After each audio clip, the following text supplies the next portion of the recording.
I 35F got engaged to my fiancé Benjamin, 30M, a couple of months ago after dating for 2 years. I've built a successful career as a senior product manager at a major tech company in Sunnyvale, managing a team of 15 developers working on AI integration projects. Ben runs his own promising startup that's been making waves in the machine learning space. We met through a tech networking event, and it seemed like we had everything figured out, both successful in our careers, deeply in love, and planning our future together. The venue of our dreams was booked for a beautiful spring ceremony, and my parents, who've always been incredibly supportive of my career and choices, offered to pay for it. I'm particularly close to them, both retired professors who encouraged me to pursue my ambitions in tech even when it wasn't a common path for women. They've always been my biggest cheerleaders, celebrating every promotion and supporting me through the tough times in my career. We were about to send out invitations by the end of this week, but then Ben completely blindsided me about 10 days ago.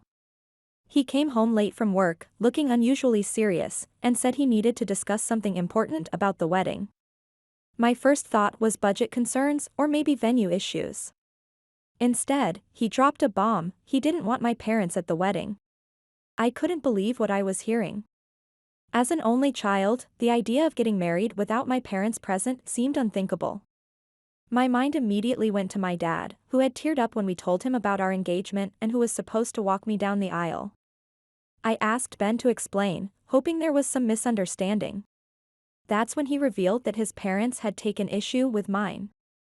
According to him, during our family dinner a few weeks ago, my parents had been disrespectful to his, and now they wanted my parents excluded from the wedding. This made no sense to me. I'd been there at the dinner, and while there had been some discussion about career choices and family dynamics, nothing had seemed particularly heated or disrespectful. Ben's parents come from old money and have very traditional views about family roles. His mother has never worked outside the home, taking pride in being a full-time homemaker. My parents, on the other hand, are both academics who built their careers together, sharing household responsibilities equally throughout their marriage. During dinner, there had been some discussion about work-life balance, but I hadn't noticed any tension. When I tried to discuss this with Ben, pointing out that excluding my parents would be cruel and unnecessary, he became defensive. We had our first major argument about it, voices rising as we went back and forth. In frustration, I suggested that if my parents couldn't attend, we should have a separate ceremony just for them. I was being petty, trying to make a point. The next morning, still angry and hurt, I did something I now regret: I forwarded the venue bill to his parents. My logic was simple: if they were going to dictate who could attend the wedding, they should be willing to pay for it. This was especially frustrating because Ben's parents, despite their wealth, hadn't contributed anything to the wedding costs. Everything was being covered by us and my parents. That evening, things exploded. Ben's parents had called him, outraged about my insolent behavior. He came home furious, saying I had no right to force or guilt-trip his parents into paying for anything.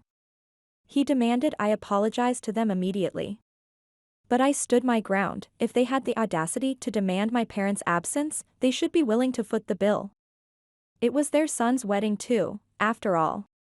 For the next 3 days, Ben and I could barely look at each other. The tension in our apartment was unbearable.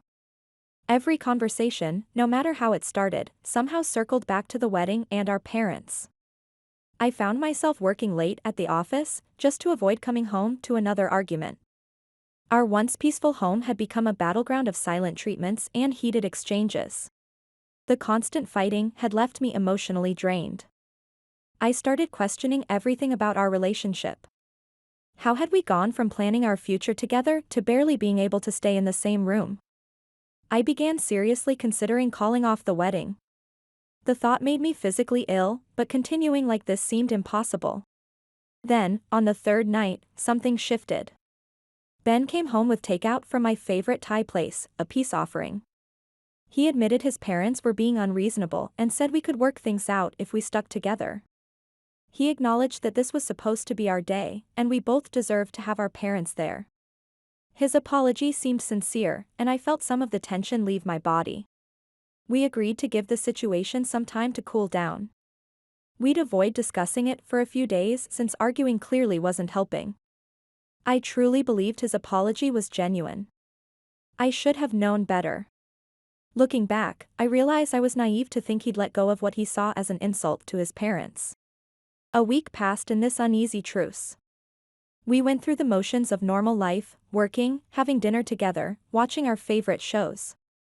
But there was an undercurrent of tension we couldn't shake. Then came last night's bombshell. Ben came home looking smug, almost satisfied. He announced that he'd cancelled our venue booking and decided we'd have the wedding in our backyard instead. His logic? Now that there was no venue to pay for, we didn't need my parents at the wedding at all. He actually seemed proud of this solution, as if he'd solved some complex puzzle. I stood there in our kitchen, completely stunned. The betrayal hit me in waves. First, the shock that he'd cancelled our dream venue without consulting me. Then, the realization that he thought my parents' only value to our wedding was financial. And finally, the absurdity of his backyard solution, our rental property with its tiny yard that barely fits a grill, let alone a wedding. The argument that followed was nuclear. I told him I couldn't care less what his parents liked, these were my parents, and I didn't need anyone's permission to have them at my wedding. I said if he didn't make this right immediately, the wedding was off. That's when his true colors finally showed. He laughed, actually laughed, and said I could go ahead and cancel everything. He admitted he hadn't felt like getting married since I insulted his parents by sending them the bill. The venue had taken a week to confirm the cancellation, and he'd been waiting for that before revealing his true feelings. The past few days of reconciliation had been an act, calculated to hurt me as much as possible. 2 years of my life, gone in an instant. I felt like I was moving through a fog as I packed my essentials into an overnight bag. The most devastating part wasn't even his betrayal, it was his complete indifference as I walked out the door. He didn't try to stop me, didn't show any emotion at all. He just sat there, scrolling through his phone like it was any other evening. I drove to my parents' house in a daze, tears making the familiar route dangerous. They were surprised to see me at that hour, but one look at my face told them something was seriously wrong. It took several attempts and a lot of tissues before I could explain everything coherently. They had no idea about any of this, I hadn't told them about the problems, hoping to protect them and fix things myself. My mom held me while I cried, and my dad made his special hot chocolate, just like when I was a kid having a bad day. They were clearly angry about how Ben had treated me, but they focused on comforting me rather than expressing their own feelings. I could tell they were holding back from saying what they really thought about Ben and his parents. I haven't been able to eat anything since last night, and sleep seems impossible. Every time I close my eyes, I see Ben's indifferent face as I walked out. I keep wondering if there was something I could have done differently. Should I have just apologized to his parents? Should I have seen this coming sooner? The worst part is that I still love him, even though I'm trying desperately not to. 2 years of sharing a life together doesn't just disappear overnight. I catch myself reaching for my phone to text him about random things, forgetting for a moment that everything has changed. I know I made a mistake in sending that bill to his parents, it was petty and provocative. But I never imagined it would lead to this level of calculated revenge. Was this who he really was all along? Had I been blind to his true nature, or did this situation bring out a side of him I'd never seen before?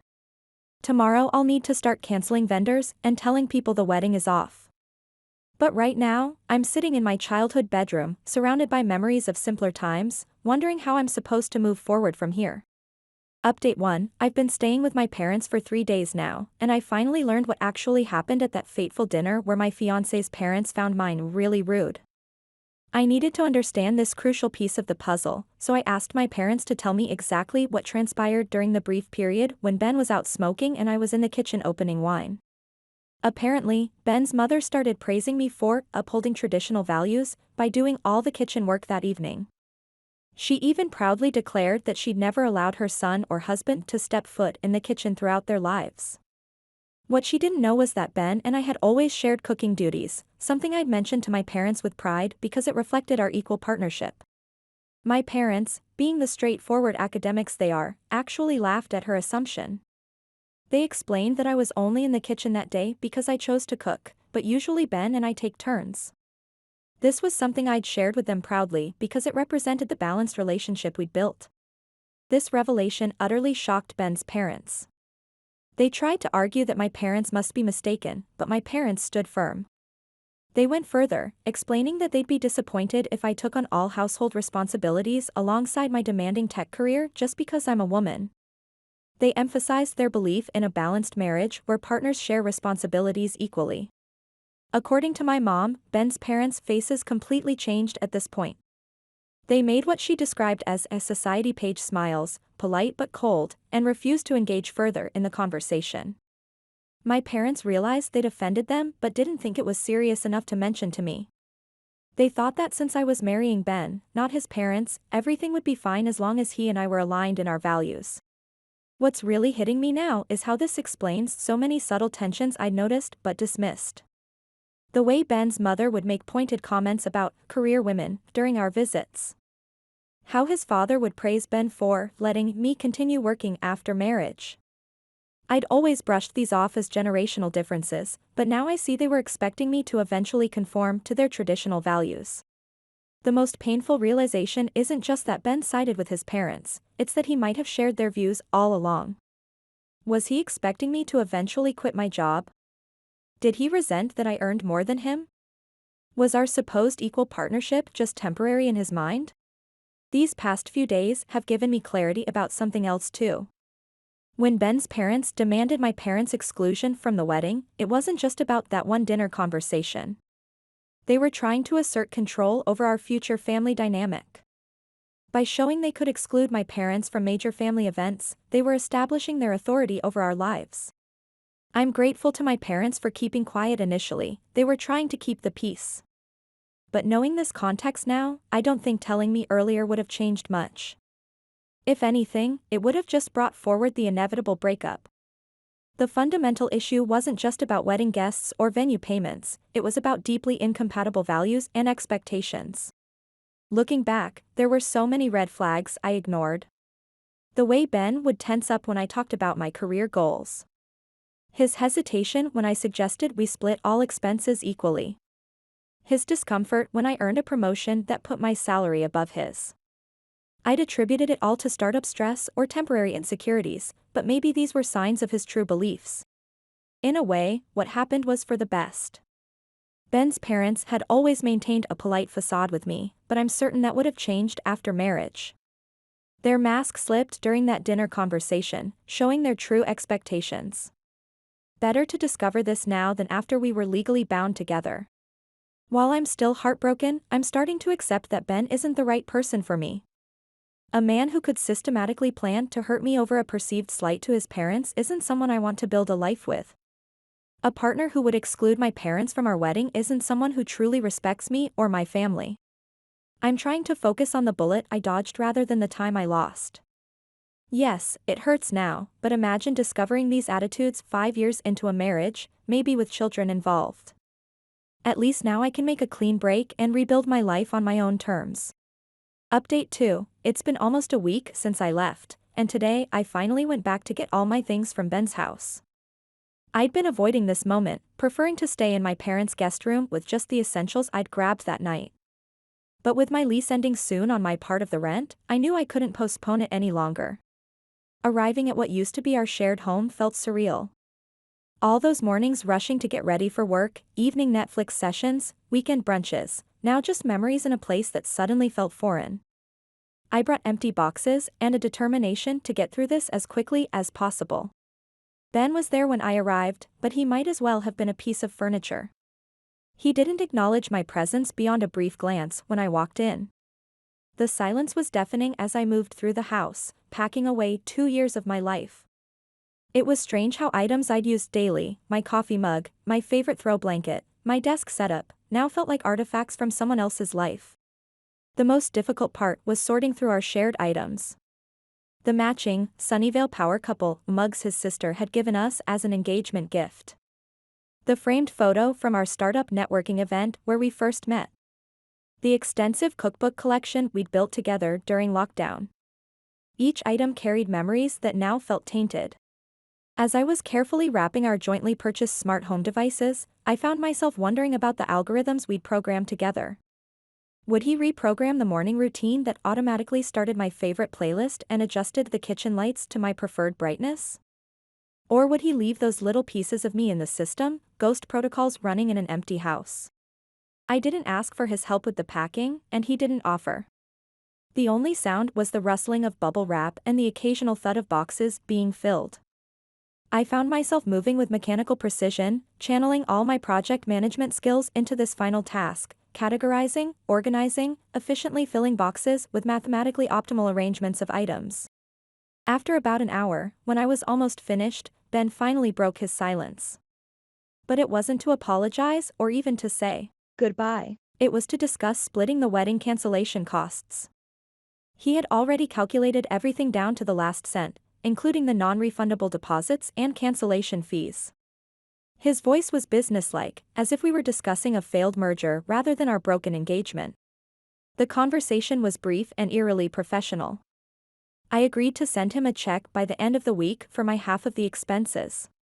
It felt strange to reduce our relationship to a series of financial transactions, but maybe that's what we'd been doing all along, trying to quantify love and commitment in terms of venue deposits and shared rent. Just before I left, he surprised me by wishing me luck for the future. The words seemed to catch us both off guard, a moment of humanity breaking through the carefully maintained facade of indifference. I wished him the same, more out of reflex than genuine feeling.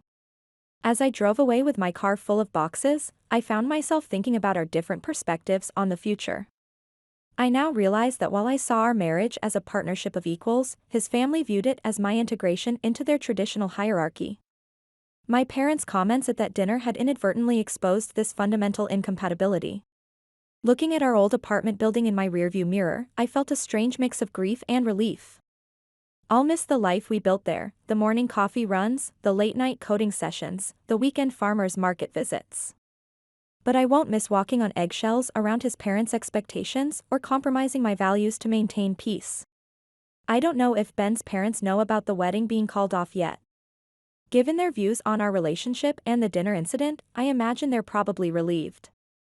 Now that I understand what was said between them and my parents, I realize their traditional values would never have aligned with my vision of marriage.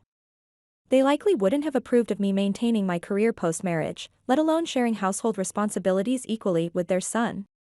Back in my childhood bedroom, unpacking these boxes feels like unpacking my assumptions about relationships.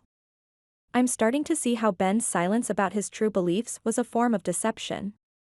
His parents' views on gender roles and marriage weren't just generational quirks, they were expectations he ultimately chose to uphold. The coding books we bought together, the tech conference swag we collected, the prototypes we brainstormed, all these shared items now feel like props from a play where we were both acting different parts.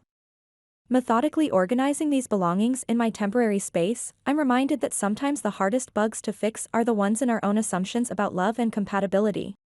Update 3. After 3 weeks of virtual isolation, working from home and avoiding all social contact beyond my parents and immediate teammates, I finally had to start letting our friends know about the breakup. I know I should have done this sooner, but dealing with the breakup itself consumed all my emotional energy. Even my daily stand-up meetings were a struggle, requiring me to put on a professional facade while feeling completely broken inside.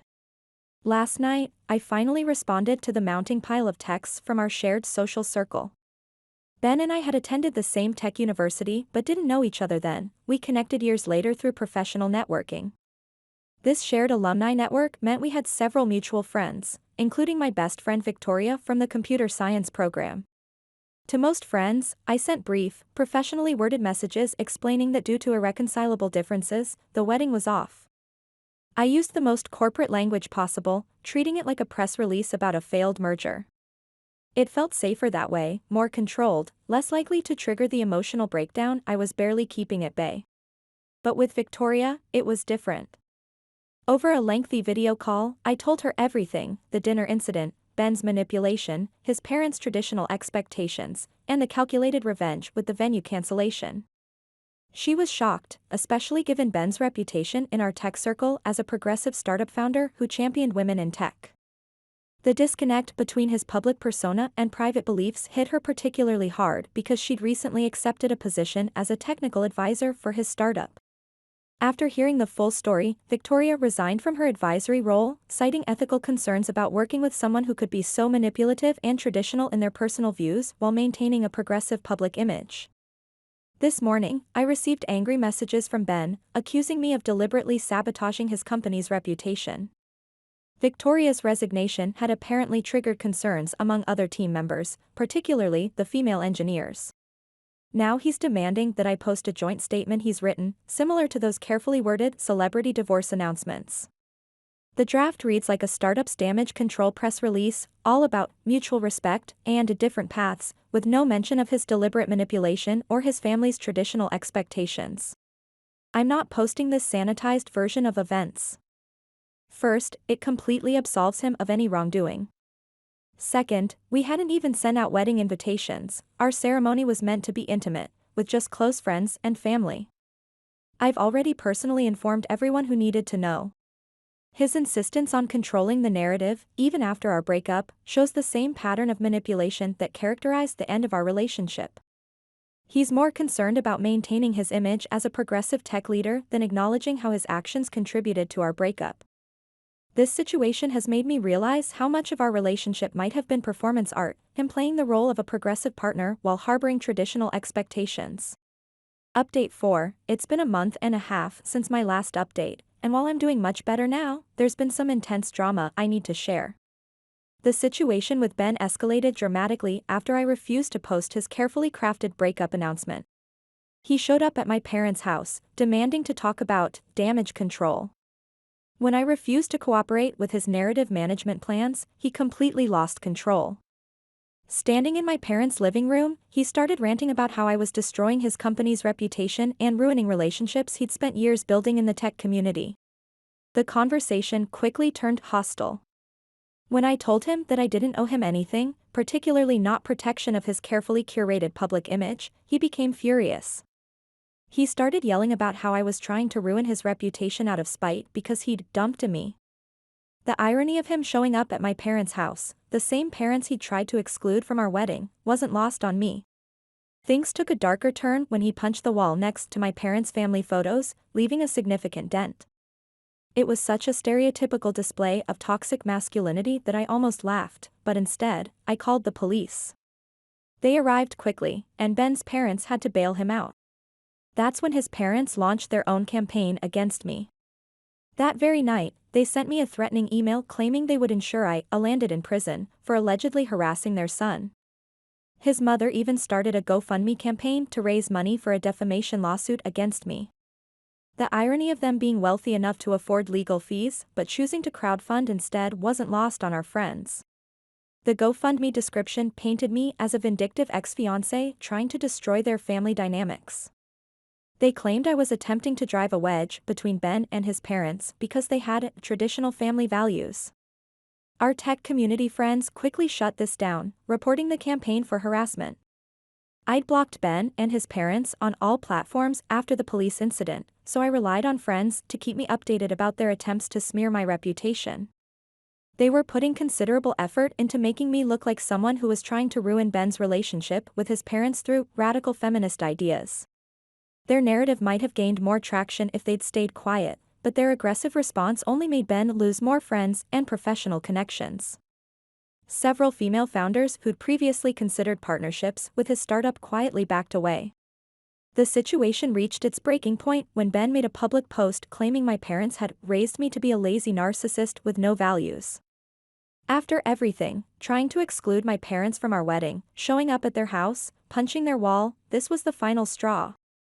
I unblocked him and called him directly, making it clear that he could either take down all his posts or face legal consequences. Unlike his parents' empty threats, I wasn't bluffing. He must have heard the determination in my voice because, despite his initial resistance, he removed all the posts that same day. The tech community is relatively small, and word travels fast. Several of our mutual connections have quietly distanced themselves from Ben's startup, seeing his behavior as a red flag for potential business relationships.